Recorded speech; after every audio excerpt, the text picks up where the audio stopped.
Another cool experience out of Perth was the stargazing tour of the Pinnacles, where you could admire the Western Australian landscape without having to drive yourself. The tour is roughly 9 hours, but takes you to a variety of different desert landscapes. You'll stop at Gultatron Lookout, where you're seeing now, where the freshwater meets the ocean in a sandbar divide. The sandbar is extremely important for the local ecosystem, because it allows freshwater fish to be separate from the ocean. You'll also stop at the Nambung Nature Reserve, where it provides views of the region's abundant flora and fauna. These are banksia trees. They are fire adapted, so when the fire comes through, the smoke releases the seeds. The parent tree burns down and is the fertilizer for the new babies. These are grass trees. They look like grass on top of a tree. They're also fire resistant, but they keep their water inside so the bark can char and they'll survive. Grass trees can be seen across the landscape.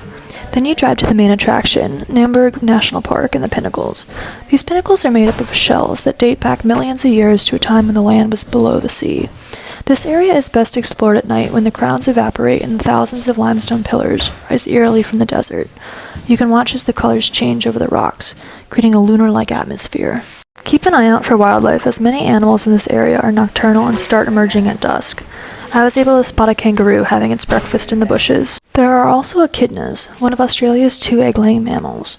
We had about an hour before the sun went down, so I went on the designated walking trail, about 2 kilometers, to a lookout point over the Pinnacles. I kept moving because I wanted to see the sunset with the Pinnacles directly in front. It took a few minutes, but as golden hour continued, I found the spot I was looking for.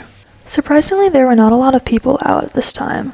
It's likely because the roads get very dark at night and can be dangerous if you aren't driving vigilantly. Lots of cars can get damaged when they hit kangaroos at night. As the sun got lower and lower, the photos got even more picturesque.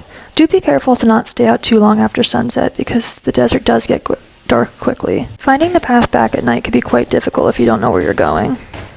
I said goodbye one last time and then headed in for dinner and stargazing.